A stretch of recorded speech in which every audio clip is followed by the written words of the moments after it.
கல்வி அமைச்சும் தேசிய கல்வி நிர்வாகமும் மற்றும் பரீட்சைகள் திணைக்களமும் இணைந்து நடாத்தும் பாடசாலை மாணவர்களுக்காக அவர்களின் எதிர்காலத்திற்காக அவர்களின் பாடசாலை கனவுகளை நனவாக்கும் நோக்கத்துடன் செயல்படுத்திக் கொண்டிருக்கும் குருகுலம் நிகழ்ச்சியினூடாக இன்றும் உங்களை நாம் சந்திப்பதில் மகிழ்ச்சி அடைகின்றோம். இது அதற்கான ஒரு அடித்தளமாக அமைய இருக்கின்றது என்பதில் எதுவித ஐயமும் இல்லை.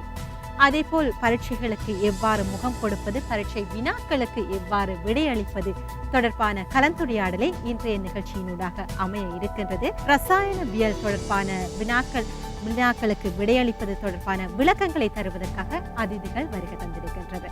அடுத்ததாக பார்த்துக் கொள்ளலாம் அதிதிகளின் உரையாடலினை. இலங்கை பரீட்சை திணைக்களம், இலங்கை கல்வி அமைச்சு, தேசிய கல்வி நிர்வாகம் ஆகியவற்றின் அனுசரணையுடன் நிகழ்கின்ற இத்தொலைக்காட்சி நிகழ்வில் உங்களை சந்திப்பதில் பெரும் மகிழ்ச்சி அடைகின்றோம். மாணவர்களே, உங்கள் அனைவருக்கும் முதற்கண் எமது வணக்கத்தை தெரிவித்துக் கொள்ளுகின்றோம். தேசிய கல்வி நிர்வாகம் உங்களுடைய கல்வி முன்னேற்றத்திற்காக பாடத்திட்டங்களை தயாரித்திருக்கின்றது, ஆசிரியர் வழிகாட்டிகளை அமைத்திருக்கின்றது, பயிற்சிகளை உங்கள் ஆசிரியர்களுக்கு வழங்கியுள்ளது, பயிற்சி செய்முறை கருத்தரங்குகளை மேற்கொண்டுள்ளது, வள நூல்களை உங்களுக்காக அளித்துள்ளது. இந்த வகையில் இன்று ஏற்பட்டுள்ள இந்த சூழலை கருத்தில் கொண்டு தொலைக்காட்சி வாயிலாக கற்பிக்கும் ஒரு செயல்முறையை ஆரம்பித்துள்ளது. இதன் ஆரம்ப கட்டமாக மிக முக்கியமான கலந்துரையாடல் ஒன்றை இன்று நாம் நிகழ்த்த இருக்கின்றோம். இந்த கலந்துரையாடலுக்கு எம்முடன் பங்கேற்பதற்காக இலங்கை பகுதிகளில் கடமையாற்றுகின்ற பல்வேறு நிபுணர்கள் இங்கே வந்திருக்கின்றார்கள். அவருடைய நிபுணத்துவ அறிவுரைகளை உங்களுக்கு வழங்குவதற்காக நாங்கள் காத்திருக்கின்றோம். கொழும்பு பல்கலைக்கழகத்தை சேர்ந்த எம்டிபி பேராசிரியர் எம்டிபி கோஸ்டா அவர்கள் சிரேஷ்ட விரிவுரையாளராக அங்கு கடமையாற்றுகின்றார். பரீட்சைகள் பரீட்சை வினாக்கள் தயாரிப்பில் நீண்டகால அனுபவம் உள்ளவர். அவர் உங்களுக்காக சில கருத்துக்களை வழங்க இருக்கின்றார். மற்றும் கலனி பல்கலைக்கழகத்தில் சிரேஷ்ட விரிவுரையாளராக கடமையாற்றுகின்ற கலாநிதி ரசல் அவர்களும் இப்போது உங்களுக்காக சில முக்கியமான கருத்துக்களை வழங்க இருக்கின்றார். இலங்கை பரீட்சைகள் திணைக்களத்தில் உதவி பரீட்சை ஆணையாளராக கடமையாற்றுகின்ற திருமதி செந்தில்வதனி அவர்கள் உங்களுக்கான சில கருத்துக்களை, உங்களுக்கு தேவையான உதவிகளை, உங்களுக்கு தேவையான ஆலோசனைகளை வழங்க இருக்கின்றார்.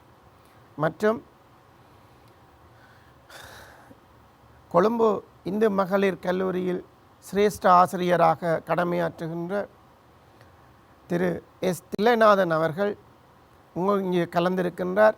அவரும் உங்களுக்கு தேவையான பல அறிவுரைகளை உங்களுக்கு வழங்க இருக்கின்றோம். ஆம் பிள்ளைகளே, இந்த நிகழ்வு ஆரம்பிக்கும் பொழுது உங்களுக்கு நாங்கள் சொல்லக்கூடிய ஒரு அறிவுரை என்னவெனில், உங்கள் வீடுகளில், உங்கள் இல்லங்களில் உங்களுடைய பெற்றோர்கள், உங்களுக்கு மூத்தவர்கள் யாராவது இருப்பின் அவர்களையும் இந்த நிகழ்வை பார்த்து இதில் இருக்கக்கூடிய தகவலை பெற்று உங்களுக்கு உதவுவதற்கு அவர்களை நீங்கள் கேட்டுக்கொள்ளலாம். இது முக்கியமான தகவல்கள். இவ்வளவு காலமும் நீங்கள் கற்றுக்கொண்ட விடயங்களை அறுவடை செய்வதற்கு பரீட்சைகள் நெருங்கி கொண்டிருக்கின்றது. அந்த பரீட்சைகளில் நீங்கள் அதிக புள்ளிகளை பெற வேண்டும். அச்சமில்லாது பரீட்சைகளுக்கு சமூகம் கொடுக்க வேண்டும். அங்கு நிகழ்கின்ற இலகுவான கேள்விகளை கூட நீங்கள் பதட்டப்பட்டு விடையளிக்கக்கூடிய சந்தர்ப்பங்கள் காணப்படுகின்றது. எனவே அவ்வாறான ஒரு சூழல் இல்லாது சிறப்பான முறையில் நீங்கள் பதில்களை வழங்குவதற்காக ஆலோசனைகளை, அறிவுரைகளை, வழிகாட்டல்களை இங்கு நாங்கள் இந்த நிகழ்வின் மூலம் உங்களுக்கு சமர்ப்பிக்க இருக்கின்றோம். இதில் முதற்கட்டமாக இலங்கை பரீட்சை திணைக்களத்தில் உதவி பரீட்சை ஆணையாளராக கடமையாற்றுகின்ற திருமதி செந்தில் வதனி அவர்கள் கடந்த கால வினாக்களினுடைய மாணவர்களின் பெறுபவர்களை மையமாக கொண்டு உங்களுக்கு தேவையான அறிவுரைகளை இப்போது வழங்க இருக்கின்றார். அவரை நாங்கள் அறிவுரைகள் வழங்குமாறு அன்புடன் கேட்டுக்கொள்கின்றோம். நன்றி. தேசிய கல்வி நிறுவனத்தின் உதவி விரிவுரையாளர் திருவாளர் ராஜுதேவன் அவர்களே. இரசாயனவியல் பாடம் உயிரியல் விஞ்ஞான பாடநெறியை பயிலும் மாணவர்களுக்கும் பௌதிக விஞ்ஞான பாடநெறியை பயிலும் மாணவர்களுக்கும் பொதுவான ஒரு பாடமாகும். அதன் காரணமாக கல்வி பொதுத்தராதர பத்திர உயர்தர பரீட்சையில் அதிகளவான பரீட்சார்த்திகள் தோற்றும் பாடமாக இது உள்ளது. கடந்த வருடத்தில், அதாவது 2019ஆம் ஆண்டு புதிய பழைய பாடத்திட்டத்தின் கீழ் தோற்றிய பரீட்சார்த்திகளின் எண்ணிக்கை 80,308 ஆகும். இவர்களில் 8.53% மாணவர்கள் ஏ தர சித்தியையும் 10.45% மாணவர்கள் பி தர சித்தியையும் 21.17% மாணவர்கள் சி தர சித்தியையும் பெற்றுள்ளனர். ஒட்டுமொத்தமாக பார்க்கும்போது இப்பாடத்திற்கு தோற்றிய மாணவர்களுள் கிட்டத்தட்ட 73% மாணவர்கள் இப்பாடத்தில் சித்தி பெற்றுள்ளனர். அடுத்ததாக நாங்கள் இரசாயனவியல் பாடத்திற்குரிய வினாப்பத்திரத்தின் கட்டமைப்பை நோக்கும் போது இவ்வினாப்பத்திர கட்டமைப்பு 2 பத்திரங்களை கொண்டதாக காணப்படுகின்றது. அதாவது பத்திரம் ஒன்றில் 50 பல்தேர்வு வினாக்கள் காணப்படுகின்றன. இந்த 50 பல்தேர்வு வினாக்களையும் செய்வதற்கு 2 மணித்தியாலங்கள் வழங்கப்படுகின்றன. இந்த இரசாயனவியல் வினாத்தாளில் உள்ள இந்த 50 பல்தேர்வு வினாக்களையும் நோக்கும் போது அவை ஒவ்வொன்றும் வெவ்வேறு வகையான வினாக்களாக அமைகின்றன. இதில் ஒரு சில வினாக்கள் மட்டுமே கற்று நினைவிலிருத்தி அதை மீண்டும் ஞாபகப்படுத்துவதன் மூலம் விடையளிக்கக்கூடிய வினாக்களாக இருக்கின்றன. அநேகமான வினாக்கள் விளங்கிக் கொள்ளுதல், பிரயோகித்தல், பகுப்பாய்வு செய்தல் போன்ற முறைகளை கையாண்டு சரியான விடையை பெறக்கூடிய வகையில் அமைந்த வினாக்களாகவே உள்ளன. ஆகவே பிள்ளைகளே, இரசாயனவியல் பாடத்தில் உள்ள விடயங்களை தனியே மனனம் செய்து மாத்திரம் நாங்கள் அந்த பரீட்சைக்கு வெற்றிகரமாக விடையளிக்க முடியாது. நீங்கள் கற்ற விடயங்களின் எண்ணக்கருக்களை சரியாக புரிந்து கொண்டு இங்கு வழங்கப்படுகின்ற வினாக்களில் அவற்றை தர்க்க ரீதியாக பிரயோகிப்பதன் மூலமே நீங்கள் சரியான விடைக்கு வர முடியும். பத்திரம் 2 3 பகுதிகளை கொண்டது. பகுதி ஏ, பகுதி பி, பகுதி சி. இதில் பகுதி ஏ 4 கட்டமைப்பு வினாக்களை கொண்டது. இந்த 4 கட்டமைப்பு வினாக்களும் கட்டாயமாக செய்யப்பட வேண்டியவை. பகுதி பியில் 3 வினாக்கள் காணப்படுகின்றன. அந்த 3 வினாக்களில் 2 வினாக்களை மாத்திரம் மாணவர்கள் தெரிவு செய்து விடையளித்தல் வேண்டும். அதே போன்று பகுதி சியிலும் 3 வினாக்கள் காணப்படுகின்றன. அதிலும் 2 வினாக்களை தெரிவு செய்து மாணவர்கள் விடையளித்தல் வேண்டும். இந்த பகுதி 2 பத்திரம் 2ற்கு 3 மணித்தியாலங்கள் வழங்கப்படுகின்றன விடையளிப்பதற்காக. அந்த பத்திரம் 2இல் பகுதி பி, சி ஆகியவற்றில் தெரிவு செய்யப்பட வேண்டிய வினாக்கள் காணப்படுவதன் காரணமாக அந்த வினாக்களை சரியாக தெரிவு செய்வதன் பொருட்டு மேலதிகமாக 10 நிமிட வாசிப்பு நேரம் உங்களுக்கு வழங்கப்படுகின்றது. இந்த 10 நிமிட வாசிப்பு நேரத்தை மிக பயனுள்ளதாக நீங்கள் பயன்படுத்தி கொள்ள வேண்டும். அதாவது பகுதி ஏயில் உள்ள 4 வினாக்களுக்கும் விடையளிக்கும் போது வினாக்களை வாசித்து உடனடியாக நீங்கள் விடையளித்து கொண்டு செல்ல வேண்டும். அதற்காக இந்த 10 நிமிட வாசிப்பு நேரத்தை பயன்படுத்த வேண்டியது இல்லை. பகுதி பிசியில் வினாக்களை தெரிவு செய்யும் சந்தர்ப்பங்களில் நீங்கள் இந்த 10 நிமிடத்தை பயன்படுத்தி வினாக்களை வாசித்து எந்த வினாக்களை உங்களுக்கு மிக சிறந்த முறையில் செய்ய முடியும் என்பதை அறிந்து அதன்படி நீங்கள் விடையெழுதல் வேண்டும். இதில் உங்களுக்கு விருப்பமான பகுதிகளுக்கு நீங்கள் முன்னுரிமை கொடுக்க முடியும். அதே போன்று மாணவர்களே, உங்களுக்கு இந்த ரசாயனவியல் பாட விடயம் தொடர்பாக எவ்வளவு சிறந்த அறிவு இருப்பினும் ஞானம் இருப்பினும் அந்த பரீட்சை எழுதும் சந்தர்ப்பத்தில் அந்த தருணத்தில் நீங்கள் சில பிழைகளை விடுவதன் காரணமாக புள்ளிகளை இழக்க நேரிடுகின்றது. உதாரணமாக நாங்கள் பகுதி ஒன்றிற்குரிய வினாக்களை எடுத்துக்கொள்வோமானால் அங்கு சில வினாக்களின் சில சொற்கள் தடித்த எழுத்துகளினால் உங்களுக்கு வழங்கப்பட்டிருக்கும். அந்த தடித்த எழுத்தினால் கொடுக்கப்படுகின்ற சொற்களை நன்கு அவதானித்து நீங்கள் விடையளிக்க வேண்டும். பொதுவாக எதிர்மறையான வினாக்கள் கேட்கப்படும் போது அந்த எதிர்மறை சொல் தடித்த எழுத்துகளால் உங்களுக்கு வழங்கப்படும். அதனை நீங்கள் கவனத்தில் கொள்வது முக்கியம். அதே போன்று பத்திரம் ஒன்றில் வினாக்களுக்கு விடையளிக்கும் போது விடைத்தாள் ஒன்று உங்களுக்கு தனியாக வழங்கப்படும். அந்த விடைத்தாளில் தான் நீங்கள் சரியான விடைக்குரிய புள்ளடியை இட வேண்டும். இதன் போது நீங்கள் சரியாக வினாபத்திரத்தில் உரிய வினா இலக்கங்களை கவனித்துக்கொண்டு அதே வினா இலக்கத்திற்கு பொருத்தமானவாறு நீங்கள் புள்ளடிகளை இட வேண்டும்.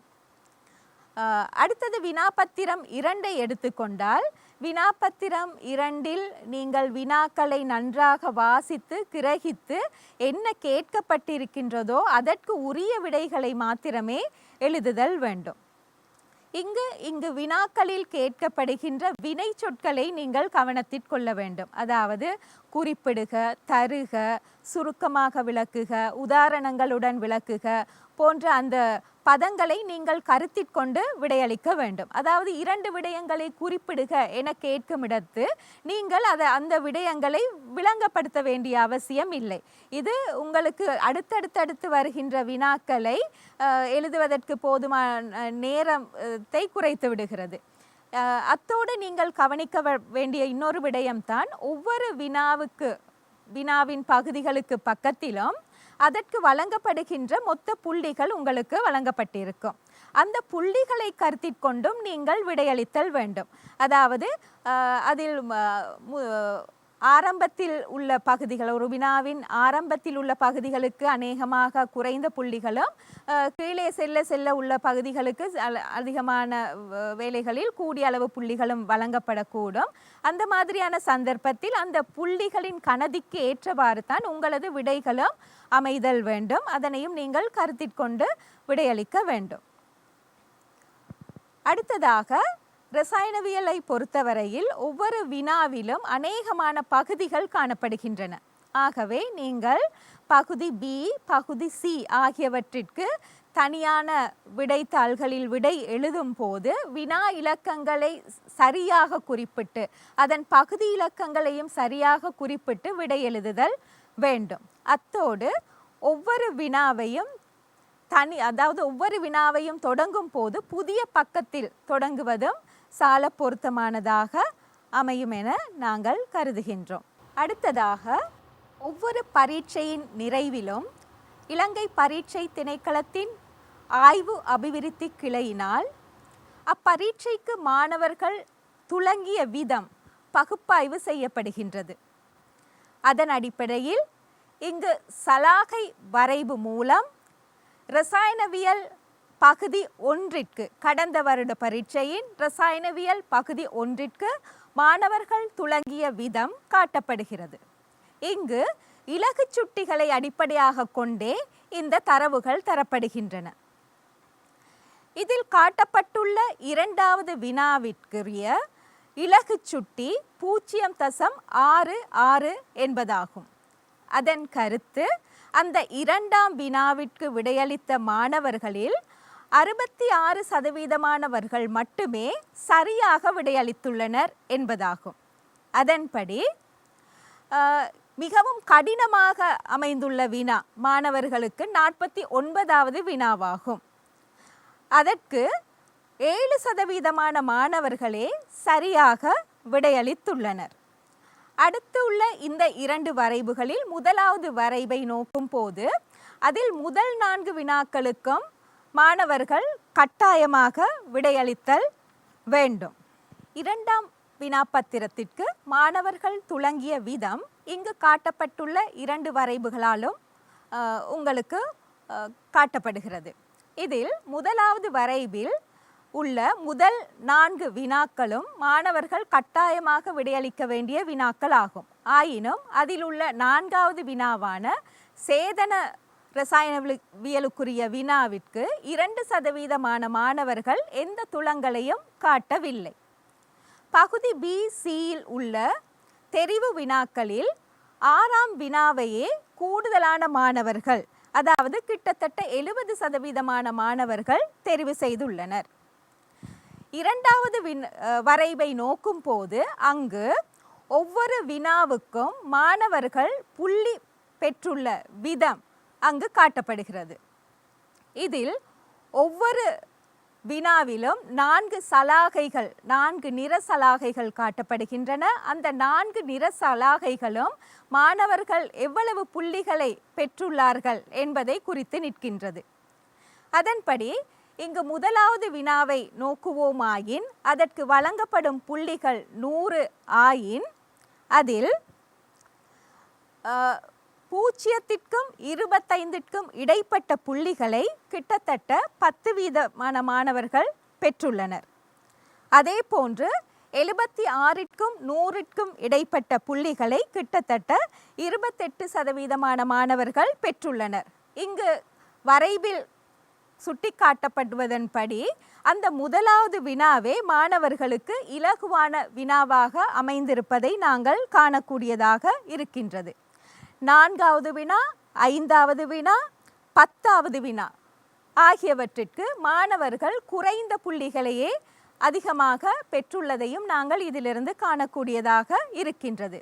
ஆகவே மாணவர்களே, இவ்வாறு பெறப்பட்ட குறைவான புள்ளிகளை நீங்கள் கூடிய புள்ளிகளாக மாற்றிக்கொள்வதற்கு தேவையான ஆலோசனைகள் இங்கு முன்வைக்கப்படுகின்றன. இப்பொழுது அவ்வாறான ஆலோசனைகளை பேராசிரியர் கொஸ்தா உங்களுக்கு முன்வைப்பார். மாணவர்களே, கொழும்பு பல்கலைக்கழகத்தில் சிரேஷ்ட விரிவுரையாளராக கடமையாற்றுகின்ற பேராசிரியர் கோஸ்டா அவர்கள்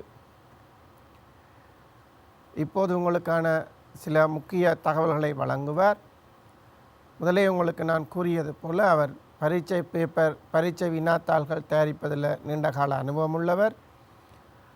அவருடைய விடயங்களை அவதானமாக மாணவர்களை குறிப்பிடுத்திக் கொள்ளுங்கள். மிக முக்கியமான விடயங்கள் என்பதை ஞாபகத்தில் வைத்துக் கொள்ளுங்கள். Paper 2 question paper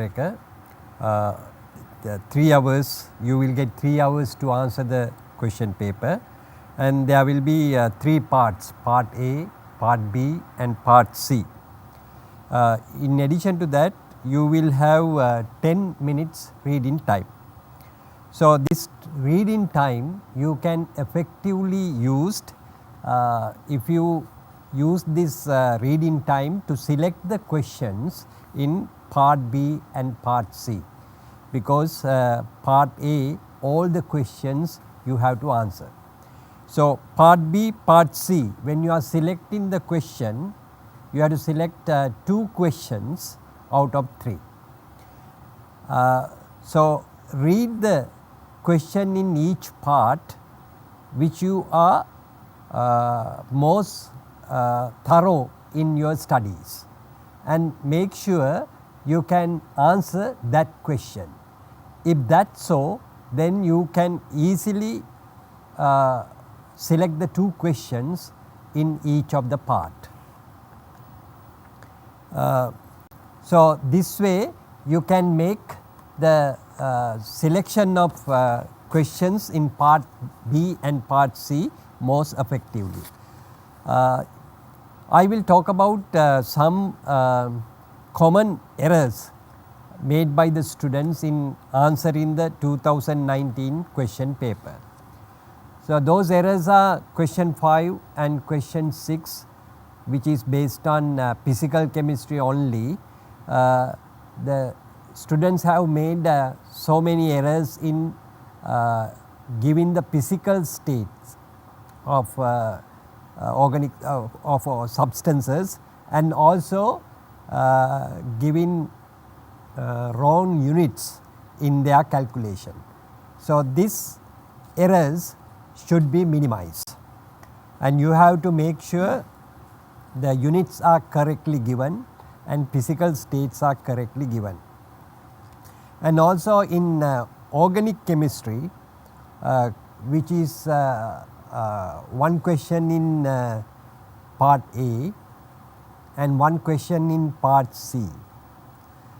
Students make many errors writing the structure of organic substance, and also naming the reaction mechanisms. Last year they have made big errors in those questions, and therefore you have to be very careful when you are writing the structure of organic compound to give the structure correctly with the full the formula. Now, for example, C3H7 is being written by a student, but it should be having two forms, like for example CH3 twice CH and CH3 CH2 CH2. So, which one is the correct one is not clear if you write it as C3H7. So, therefore, it is very important to give the correct structure when you are writing the structure in organic compounds. And also in question number 3 and question number 3, one of the big mistake that students have made is the calculation of delta S, and they have used the equation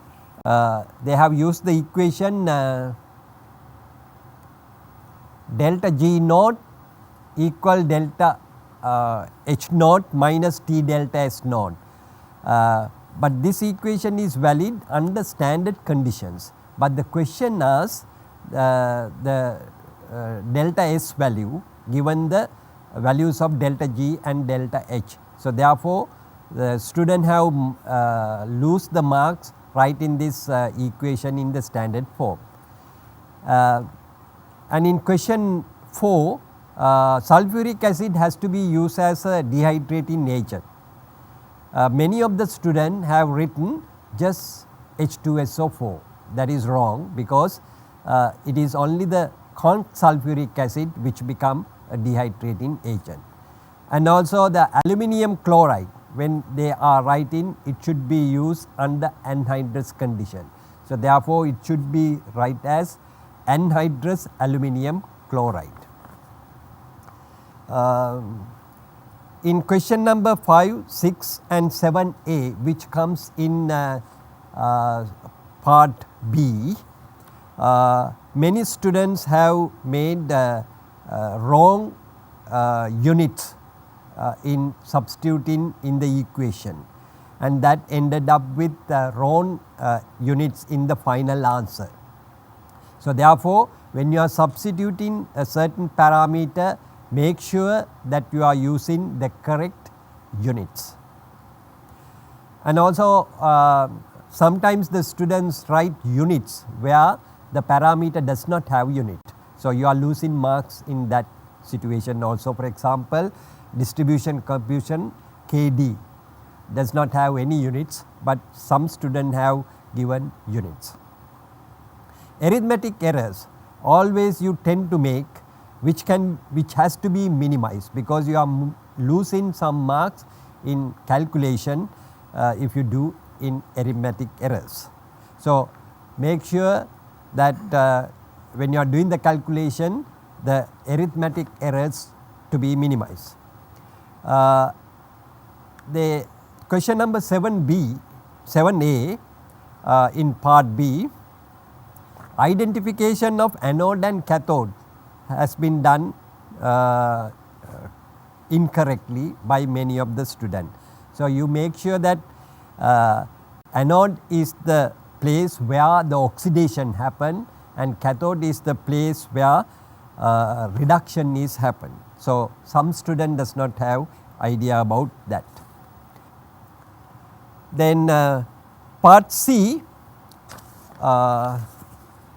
question number 8, the students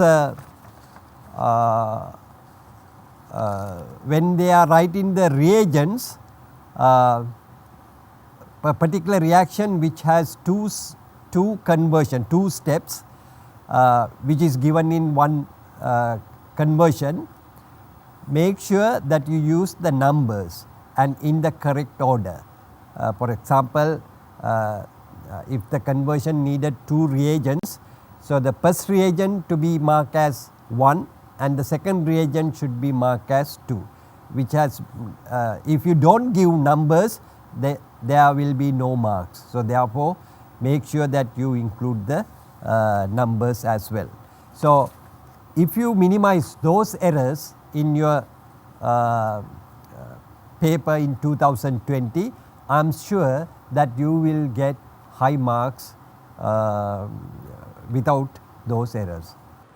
Thank you very much Costa sir. அன்பு மாணவர்களே, பேராசிரியர் MTB Costa அவர்கள் உங்களுக்காக ஆங்கில மொழியில் நிகழ்த்தப்பட்ட இந்த நிகழ்வை, இந்த நிகழ்ச்சிகளை, இந்த அறிவுரைகளை, இந்த ஆலோசனைகளை தமிழ் மொழி மூலமாக எமது சிரேஷ்ட ஆசிரியர் எஸ் தில்லைநாதன் அவர்கள் உங்களுக்கு வழங்க இருக்கின்றார். அவதானமாக செவிமடுத்துக் கொள்ளுங்கள் மாணவர்களே.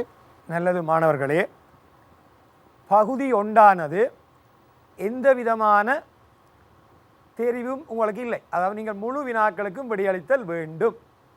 ஆகவே அதில் நாம் குறிப்பிடுவதற்கு இல்லை. அது நீங்கள் விடையளிப்பதனை கவனமாக விடையளித்தால் போதுமானது. அங்கே பௌதிக ரசாயனம் சம்பந்தப்பட்ட விடைகள், கணிப்புகள் கஷ்டமாக இருந்தால் அதனை விடுத்து நீங்கள் பொருத்தமான விடையை இலகுவான வினாக்களுக்கு முதலில் அளித்த பின்பு இறுதிக்கு செல்லுங்க. பகுதி 2இல் உங்களுக்கு ஏற்பாடு, அதாவது அமைப்பு கட்டுரையிலே 1, 2, 3, 4 வினாக்கள் உண்டு. இங்கும் உங்களுக்கு தெரிவு செய்யும் சுதந்திரம் இல்லை. 4 வினாக்களுக்கும் நீங்கள் விடை அளித்தல் வேண்டும். இந்நிலையிலே பகுதி 2Bயில் வினா இலக்கம் 5, 6, 7வது வினாவில் B part, இதை பௌதிக ரசாயன பகுதிகள். இதிலே நீங்கள் இங்கே தான் நீங்கள் விடையை தேர்வு செய்வதற்கு உங்களுக்கு தரப்பட்ட 10 நிமிடங்களை சரியாக பயன்படுத்துங்கள். முதலில் அங்கே உங்களுக்கு எது சுலபம் என்பதை பாருங்கள். பேராசிரியர் அவர்கள் ஏற்கனவே ஒரு கருத்தை உங்களுக்கு சொல்லியிருந்தார். வினா இலக்கம் 7 ஒரு பகுதி இன்ஆர்கானிக் கெமிஸ்ட்ரிக்குரியது. வினா இலக்கம் 7B ஒவ்வொன்றும் 75 புள்ளிகள். அதில் உங்களுக்கு B ஆனது மின் ரசாயனத்துக்குரியது. ஆகவே இந்த வினா இலக்கம் 7 உங்களுக்கு நேரத்தை மீதப்படுத்தும் ஒரு வினாவாகவும் அமையும். ஏனெனில் இங்கு கணிப்புகள் குறைவானவை. அதனை பேராசிரியர் அவர்கள் தனது நீண்ட அனுபவத்தில் மூலம் எங்களுக்கு அதை குறிப்பிட்டிருந்தார். அதனைத் தொடர்ந்து வினா பகுதி 2Cயில் 8வது வினா சேதன ரசாயனத்துக்குரியது. இங்கே நாங்கள் கவனிக்க வேண்டிய விஷயங்களில் முதலாவதாக வினா 3. இந்த வினா 3லே இது பௌதிக ரசாயனத்துக்குரியது. செயல்முறையும் அமையலாம். மிக முக்கியமான விடயங்கள், அலகுகளை போட மறக்காதீர்கள். குறிப்பாக இந்த பரமானங்கள், பாராமீட்டர்ஸ், அலகை கொண்டிருந்தால் அது கட்டாயம் சுட்டிக்காட்டப்படல் வேண்டும்.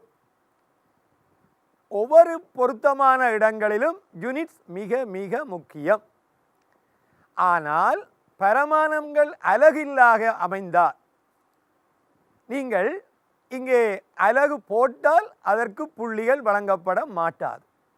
அலகு இல்லாத இடத்து அலகு போட வேண்டாம், அலகு உள்ள இடத்து அலகு போட மறக்க வேண்டாம், அல்லது தவறாக விடையளிக்க வேண்டாம். இது மிக முக்கியம். இந்த யூனிட்ஸ் என்றது மிக முக்கியம். அடுத்தது பௌதீக நிலைகள், பிசிக்கல் ஸ்டேட்ஸ். பௌதீக ரசாயனத்தில் பௌதீக நிலைகள் முக்கியமானவை. அதை நீங்கள் மனதில் கொள்ள வேண்டும். எனவே அந்த பௌதீக நிலைகளையும் நீங்கள் பொருத்தமான முறையில் இடல் வேண்டும். மூன்றாவது விடயம் பேலன்ஸ் ஈக்குவேஷன், சமன் செய்த சமன்பாடுகள். அவை சரியான முறையில் சமன் செய்யாவிடில் அல்லது சமன் செய்யாமலே விட்டால் உங்களுக்கு புள்ளிகள் வழங்கப்பட மாட்டாது. இங்கே வெப்ப ரசாயனம் தவிர்ந்த ஏனைய சந்தர்ப்பங்களில் எளிய முழு எண் விகிதங்களில்தான் இந்த சமன்பாடுகள் சமன் செய்து குறிப்பிடப்படல் வேண்டும். அதனை மறக்க வேண்டாம். இந்த வினா 3 நீங்கள் அப்போ கணிப்புகள் என்பதனை முக்கியமாக கவனித்தீர்கள். இதனை விட பேராசிரியர் ஒன்றை குறிப்பிட்டிருந்தார். கடந்த முறை வினாபத்திரத்திலும் அந்த பிரச்சனை வந்தது. இந்த தெர்மோடைனமிக்ஸ் வெப்ப இயக்கவியலில் delta G standard is equal to delta H standard minus T delta standard. இதிலே அவர்கள் நியம நிபந்தனைகள் என்று குறிப்பிட்டால் மட்டும் அந்த நியம குறியீட்டை, பூஜ்ஜியத்தை அல்லது ஓ என்ற குறியீட்டை நீங்கள் குறிப்பிடல் வேண்டும். அவர்கள் நியமம் என குறிப்பிடப்படாவிட்டால் நீங்கள் நியமத்தை குறிப்பின் உங்களுக்கு புள்ளிகள் வழங்கப்பட மாட்டாது. இந்த திரையிலே காண்கிறீர்கள் அந்த விடையை. அடுத்ததாக வினா 4. வினா 4 சேதன ரசாயன பகுதி. இதிலே ஏற்பாட்டில் கட்டமைப்புகள் எழுதும்போது பெருமளவில் தவறு செய்கின்றீர்கள். உதாரணத்திற்கு பாருங்கள், C3H7 என்று சேர்த்து எழுத வேண்டாம். ஏனென்றால் இந்த சூத்திரத்திற்கு 2 வகையான சங்கிலிகள் குறிப்பிடப்படலாம். ஒன்று CH3 twice CH, மற்றது CH3 CH2 CH2. ஆனால் இரண்டுமே எளிய முறையில் குறிப்பிடுவதுதான் C3H7. எனவே C3H7 என குறிப்பிட்டால் உங்களுக்கு புள்ளிகள் வழங்கப்பட மாட்டாது. தவிர இந்த உதாரணமாக குறிப்பிட்டால் சல்பியூரிக் அமிலம் என வெறுமனே எழுத வேண்டாம். கன்சன்ட்ரேட்டட் செறிந்த சல்பியூரிக் அமிலம் என குறிப்பிடல் இன்றியமையாதது. இல்லாவிட்டால் புள்ளிகள் வழங்கப்பட மாட்டாது. இந்த AlCl3 அலுமினியம் குளோரைடு உங்களுக்கு ஞாபகம் இருக்கு. அரோமேட்டிக் கம்பவுண்ட்ஸில் பென்சீனில் இந்த அலசன் காவி அல்லது ஊக்கியாக கேட்டலிஸ்டாக பயன்படுத்தப்படுவது AlCl3. அதிலே அன்ஹைட்ரைட், அன்ஹைட்ரேட்டட் என்றால் நீரற்ற என்பது கட்டாயமாக குறிப்பிடப்படல் வேண்டும். இல்லாவிடின் புள்ளிகள் வழங்கப்பட மாட்டாது. இனி நாம் வினா 5, 6, 7B கவனிப்போம். இந்த வினா இலக்கங்கள் 5, 6 நாம் ஏற்கனவே குறிப்பிட்டது போல யூனிட்ஸ் முக்கியம், எளிய முறையில் ஈடு செய்த சமன்பாடுகள் முக்கியம். வெப்ப ரசாயனத்தை தவிர ஏனைய சந்தர்ப்பங்களில் பின்னங்களில் சமன்படுத்த வேண்டாம். அது மிக கவனமாக இருங்கள். எளிய முழுவெண்கள் கொண்டே அங்கே சமப்படுத்தப்பட்டிருத்தல் வேண்டும். 7B ஆனது மின் ரசாயனத்துக்குரியது. இந்த மின் ரசாயனத்திலே நீங்கள் கவனிக்க வேண்டியது மிக முக்கியமாக இந்த அனோட்டு கேதோட்டை இனங்காணல் மிக முக்கியமான ஒன்று. அனோட் என்பது எங்கே ஒட்சியேற்றம் நடைபெறுகின்றதோ அது அனோட்டு, எங்கே தாழ்த்தல் நடைபெறுகின்றதோ அது கேதோட்டு. அனோட்டு நேரானதென்றோ அல்லது கதோட்டு மறையானதென்றோ ஒருபோதும் இல்லை. அது இடத்தை பொறுத்து பொருள்படும். ஆனால் அடுத்த முக்கியமான விஷயம் இந்த முனைவுகளின் குறியீடு. மறை என்றால் மறையை குறித்து காட்ட வேண்டும். எதிர் முனைவு, நேர் முனைவு, இவற்றை கவனித்துக் கொள்ளுங்கள். இது 7Bயில். ஆனால் இந்த 7வது வினா நாம் ஏற்கனவே குறிப்பிட்டது போல நேரத்தை மிகுதிப்படுத்தக்கூடிய ஒரு வினா. அடுத்ததாக வினா இலக்கம் 8க்கு போவோம். Question number 8. இங்கே இதில் மிக முக்கியமான ஒரு விடயம், இந்த தாக்கிகளை நீங்கள் அம்புக்குறிகளின் மேல் குறிப்பிடும் போது ரெண்டு வெவ்வேறு தாக்கிகள் குறிப்பிட வேண்டின், தாக்கு பொருட்கள் குறிப்பிட வேண்டின் 1, 2 என தனித்து குறிப்பிடுங்க. உதாரணமாக எஸ்என் கொங்கேச்சியல் கொண்டு தாழ்த்திய பின், நைட்ரோபென்சீனை எஸ்என் கொங்கேச்சியல் கொண்டு தாழ்த்திய பின் காரப்படுத்தல் வேண்டும். அப்பொழுது நம்பர் 1 எஸ்என் கொங்கேச்சியல், நம்பர் 2 OH- aqueous. இதனை மறக்க வேண்டாம். இல்லாவிடின் புள்ளிகள் வழங்கப்பட மாட்டாது. அதனை மனத்தில் கொள்ளுங்கள். அடுத்ததாக அங்கே இன்னும் ஒரு விடயமும் கவனிக்கப்பட வேண்டியது, படிகள் எல்லைப்படுத்தப்பட்டிருந்தால் படிகளை மீற வேண்டாம். 5 படிகளுக்குள் செய்ய சொன்னால் 5 படிதான். அதற்கு மேல் சென்றால் புள்ளிகள் வழங்கப்பட மாட்டாது. இங்கே அப்போ பேராசிரியர் சொன்னதிலே மிக கவனமாக நீங்கள் எடுக்க வேண்டிய ஒரு விடயம், அந்த வினாவை தேர்வு செய்ய பயன்படுத்துகின்ற 10 நிமிடங்கள் முக்கியமாக பகுதி பிக்கும் பகுதி 2Cக்கும் உரியது. நல்லது மாணவர்களே, இதனைத் தொடர்ந்து அடுத்த சிரேஷ்ட விரிவுரையாளர் அவர்கள் உங்களுக்கு சில விடயங்களை குறிப்பிடுவார். மாணவர்களே, இங்கே நடத்தப்பட்ட உங்களுக்காக வழங்கப்பட்ட தகவல்களில்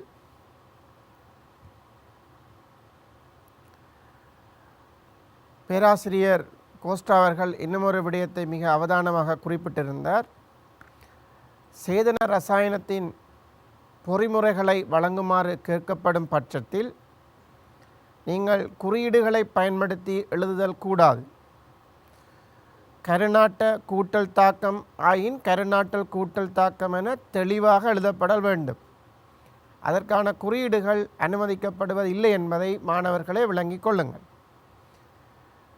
நல்லது மாணவர்களே, அடுத்ததாக மேலும் உங்களுக்கு பெறுமதியான தகவல்களை வழங்குவதற்கு கலனி பல்கலைக்கழகத்தில் சிரேஷ்ட விரிவுரையாளராக கடமையாற்றுகின்ற கலாநிதி ரசல் டி சில்வா அவர்களை உங்களுக்கு கருத்துக்களை வழங்குமாறு அன்புடன் கேட்டுக்கொள்கின்றோம். Sir, At any exam, the students or sitters are a little bit unsettled at the beginning. Therefore, the very first few questions of an exam should be very simple questions that make the students to settle down. In paper 1 and 2 of chemistry, this settling question comes from general chemistry. Right? If you focus on paper 2, part A, the first question is, as said, general chemistry. Your advice is, or my advice to you is, to start answering the questions with this question, because it would settle you down. This question is very simple, very short answers, but because of that, answering or the evaluation or getting marks is little bit strict. You need to follow the instructions given very clearly. For example, if you look at the past 1 or 2 exams, the first question, which is on the periodic table, is to identify the element and give the symbol of the element using the clues given. The question is to identify and give the symbol of the element. So, if it is oxygen, you write O, but if you write the word oxygen either in Tamil or in English, you will not get any marks, because the question instruction is to give the symbol. If the clue given is something like, for example, the most common gas which is diatomic and inert that you find in air, right. The answer for the gas or the identification of the gas is nitrogen, which is N2. But the main question is identify the element using the clue and give the symbol of the element. Therefore, if you write N2, you will not get any marks. You need to write N to get marks.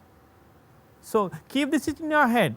You need to be very careful answering question 1, which is simple, but be careful. The second part of the question is based on Lewis structures and resonance structures. You would be given a skeleton of a molecule where you are asked to draw the Lewis structure. You need to make sure that you draw the bonds and the electron pairs very clearly. And when you are putting charges, do not put charges on unnecessary points. You put charges only if there is a charge, right.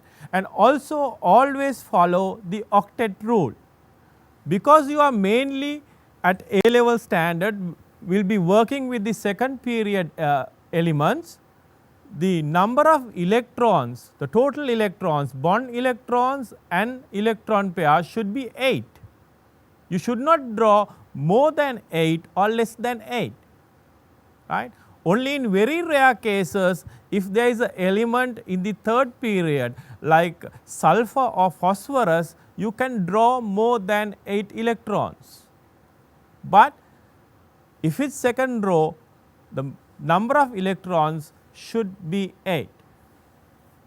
And moving on to the same part or part B of that, the next sub part would be on hybridization. A different molecule would be given to you as in past exams, where you will ask about hybridization of orbitals. It might be on the central metal or it might be on the atoms, atoms that is on the terminal, right. Both orbitals on both atoms are hybridized. So, unless it is forming p or p bonds. So, make sure even if it is a terminal atom, the hybridization of even lone electron pairs need to be hybridized, not just p. Then on part C of the question or the third part, basically you will be tested on periodic trends and intermolecular forces. You need to make sure when you write to again to read the question very clearly. The question might be one or two molecules or ions given, you are to arrange them in increasing or decreasing order of the property given. Make sure you look at whether the question is asking you to write it in increasing order or decreasing order.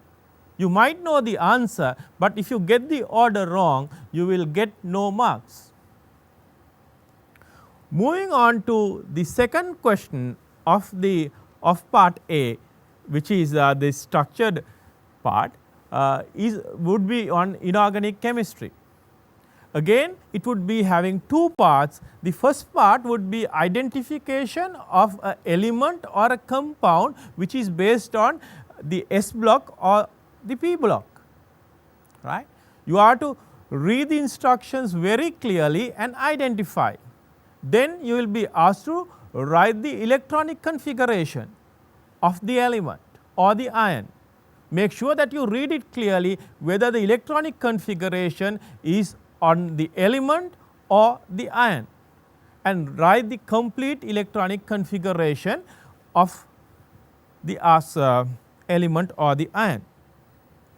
And when if you are asked to name the compound using IUPAC nomenclature, make sure that you write the answer in English. The spellings should be correct to get marks. If you get it wrong, no marks would be given. the spacing should only be between the cation and the anion, right?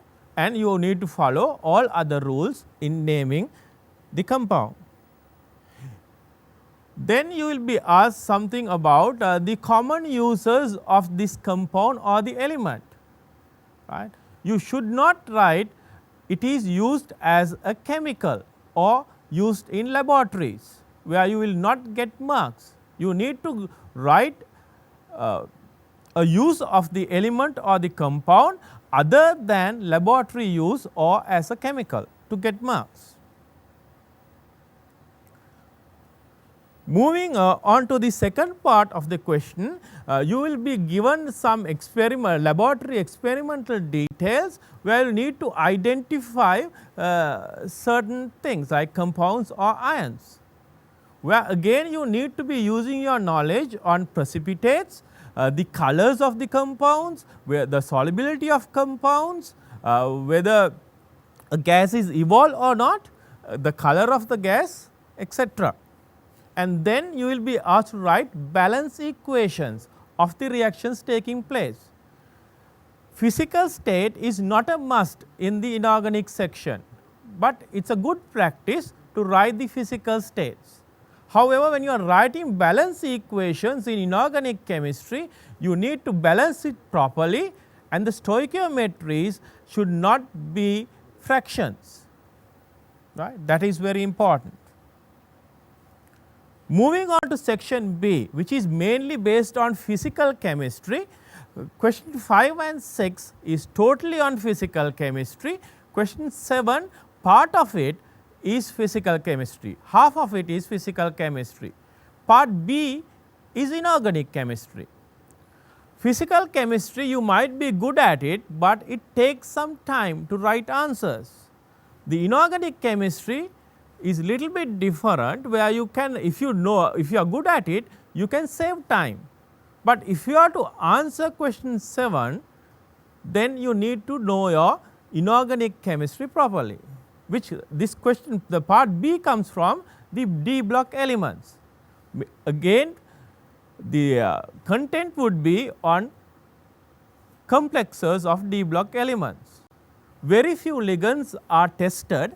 Therefore, you do not need to know much, very little information that you need to know to answer these questions, but you need to be aware that you need to know what is in there to save time and get it right. Question 9 is again inorganic chemistry, but due to the lack of time, we will not discuss it today, and I will hand it over. நன்றி மாணவர்களே, நல்லது. இங்கே வினா இலக்கம் ஒன்றை குறிப்பிட்டிருந்தார் சிரேஷ்ட விரிவுரையாளர் அவர்கள். முக்கியமானது சுலபமான வினாக்களைத்தான் நீங்கள் முதலே தேர்ந்தெடுக்க வேண்டும். அதற்காகத்தான் உங்களுக்கு வினா இலக்கம் 1 பொது ரசாயனத்தில் வழங்கப்படுகின்றது, சுலபமானது. இங்கே கவனிக்க வேண்டியதிலே ஒரு முக்கியமான விடயம், நீங்கள் இங்கே பெயரை குறிப்பிடும் போது, அதாவது இந்த வினா இலக்கம் 1 இந்த முதலாவது வளமையான இதிலே தான் உங்களுக்கு வருகின்றது. ஆனால் மிக கவனமாக இருக்க சொல்லியிருக்கின்றார். மூலகம் என கேட்டால் மூலகம்தான் எழுத வேண்டும், என்னென்று எழுத வேண்டும். உதாரணமாக நைட்ரசனை மிக சொல்லியிருந்தார், வளியில் காணப்படும் சடத்துவ இயல்புடைய ஒரு ஈரணு மூலக்கூற்று வாயு.